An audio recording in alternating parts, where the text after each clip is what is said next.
अध्यक्ष महोदय, कई माननीय सदस्यों की बात सुनी है।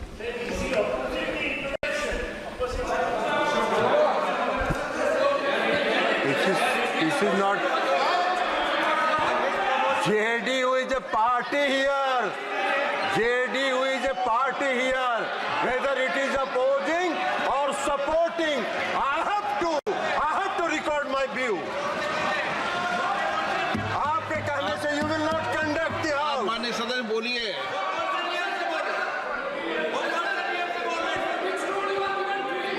अध्यक्ष महोदय, कई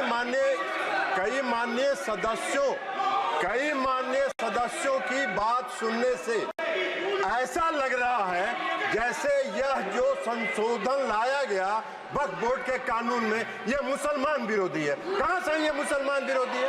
कौन सा इसका कानून मुसलमान विरोधी बताता है? यहाँ उदाहरण दिया जा रहा है कि अयोध्या की मंदिर गुरुबाई, अरे मंदिर और संस्था में अगर अंतर आपको नहीं समझ में आ रहा है तो आप कौन सा तर्क खोज रहे हैं?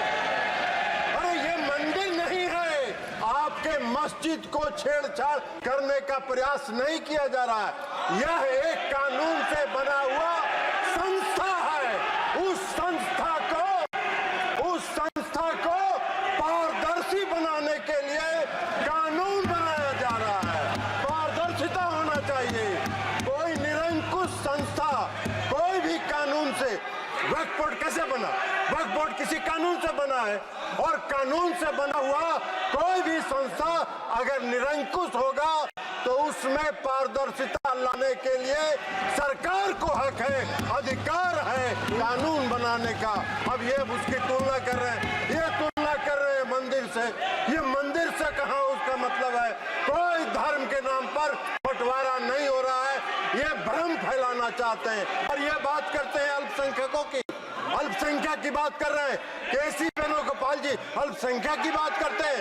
इस देश में हजारों पंजाबी सिखों को किसने मारने का काम किया था? किसने उसकी हत्या की थी? आपने की थी, आपकी पार्टी ने किया था। हम उसके गवाह हैं।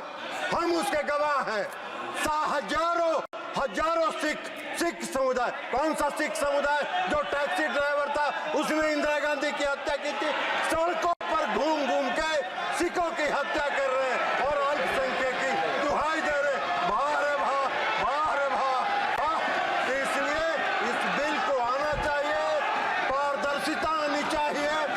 संस्था में कोई भी संस्था पारदर्शी तरीके से काम करे, यही मेरा आपसे आग्रह है।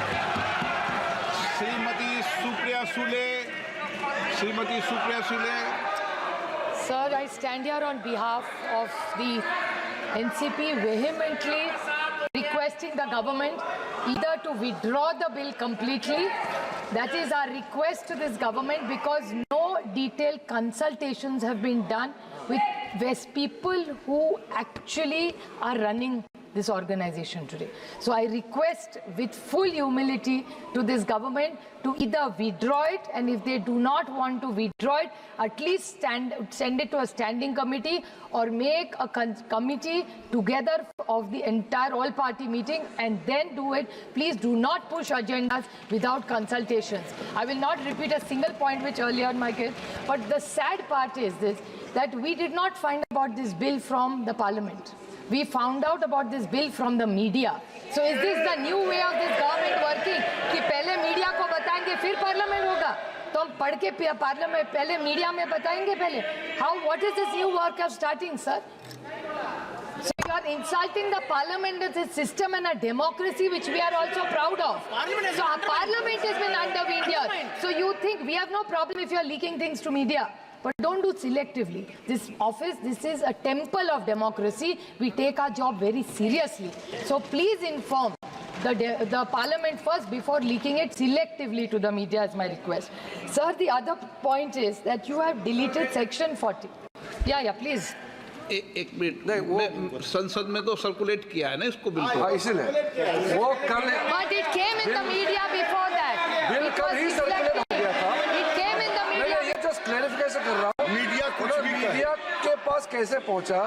ये बिल नियम तहत लोकसभा सेक्रेटरीट में अपलोड होने के बाद, मेरा पत्र जाने के बाद फिर अपलोड हुआ, फिर कॉपी सर्कुलेट हुआ, उसके बाद किसी भी तरीके से पब्लिक डोमेन में आने के बाद इसमें लिख का कोई सवाल संसद ने कल बीएससी में भी चर्चा हो चुके हैं। नो।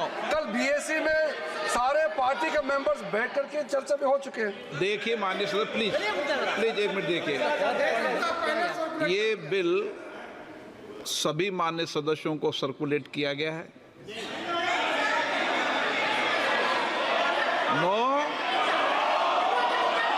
मैं तारीख सहित बताता हूं, अभी आपको 1 मिनट में तारीख सहित बताता हूं। सर्कुलेट किया, 1 मिनट मेरी बात सुने, सर्कुलेट किया, सर्कुलेट करने 1 मिनट